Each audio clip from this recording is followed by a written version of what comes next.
여러분, 미련한 놈이라 하면 지옥불에 들어간다는 예수님의 말씀을 어떻게 이해하고 계십니까? 오늘 우리는 산상설교가 감추고 있는 놀라운 구원의 비밀과 구약의 도피성이 어떻게 연결되는지를 살펴보려 합니다.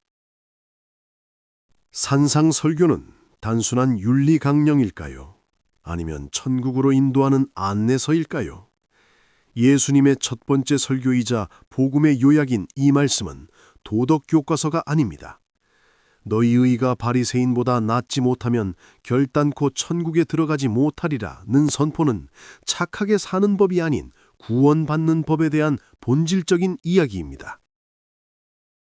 이 설교의 핵심은 소금과 빛이신 예수 그리스도 그분 자체입니다. 본질은 내 안에 예수님이 계시는 것이요, 변질은 예수님이 없는 상태입니다. 예수님이 없는 상태에서 행하는 그 어떤 아름다운 말과 행동도 결국은 변질된 가짜에 불과합니다. 혹자는 예수님은 삶을, 바울은 교리를 강조했다고 말합니다. 하지만 이는 오해입니다. 예수님은 구원의 본질을 선포하셨고 바울은 그 말씀을 체계화했을 뿐입니다. 바울의 서신서는 산상설교의 충실한 주석이며 두 가르침은 완벽하게 일치합니다.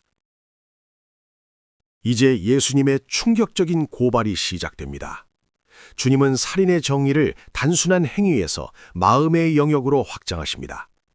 형제에게 노하고 욕하고 미련한 놈이라 하는 자마다 심판과 공회 그리고 지옥불을 면치 못할 것이라 경고하십니다. 여기서 언급된 나가는 골빈 놈이라는 욕설이며 미련한 놈, 모래는 도덕적 파탄자 혹은 반역자입니다. 이는 단순한 말실수가 아니라 상대방의 인격을 말살하는 인격살인입니다. 이 기준 앞에 자유로운 사람이 있습니까?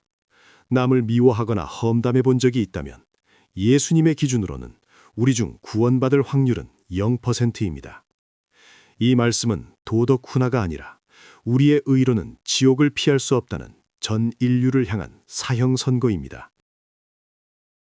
주님은 겨우 눈에는 눈이라는 함무라비 법전보다 조금 더 엄격한 도덕 선생이 되려 오신 것이 아닙니다.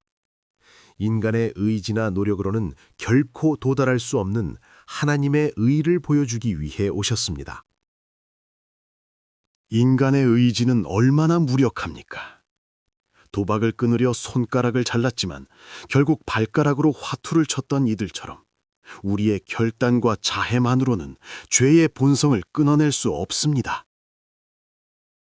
죄는 행동 이전의 상태 문제입니다. 손발을 묶어 행동을 막을 수는 있어도 마음속의 미움과 음욕은 막을 수 없습니다.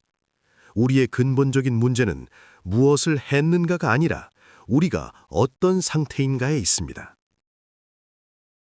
율법은 우리에게 죄인이라는 정확한 진단서를 발급하지만 우리를 치료할 능력은 없습니다. 예수님 없이 행하는 모든 도덕적 수련은 치료제 없는 환자의 처절한 몸부림일 뿐입니다. 예수님은 너희는 들었으나 나는 너희에게 이르노니 라고 말씀하십니다. 전애들은 유전에 의존하는 바리새인들과 달리 주님은 랍비가 아닌 입법자의 권위로 직접 선포하십니다. 그분이 율법을 재해석하실 수 있는 이유는 그분 자신이 곧 율법을 주신 하나님, 에고 에이미이시기 때문입니다. 모세에게 나타나셨던 스스로 있는 자가 바로 우리 곁에 오신 예수님입니다. 요한복음의 7가지 I am 선언, 생명의 떡, 세상의 빛, 선한 목자, 참 포도나무. 이 모든 선언은 예수님이 곧 하나님이심을 증명하는 강력한 증거입니다.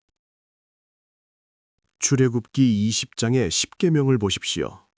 1계명부터 4계명까지는 상세한 설명이 있지만 살인하지 말라는 6계명부터는 설명 없이 단 한 줄뿐입니다. 이는 후대를 위해 남겨진 미완성의 여백이었습니다. 예수님이 오셔서 그 여백을 채우십니다. 율법을 폐하러 오신 것이 아니라 완전하게 하러 오신 주님은 살인하지 말라는 계명의 껍데기를 벗겨 그 속에 감추어진 구원의 비밀을 드러내셨습니다. 이제 구약 민수기 35장의 도피성 제도와 연결해 보십시오. 살인죄를 다루는 중에 등장하는 이 제도에는 독특한 조건이 있습니다.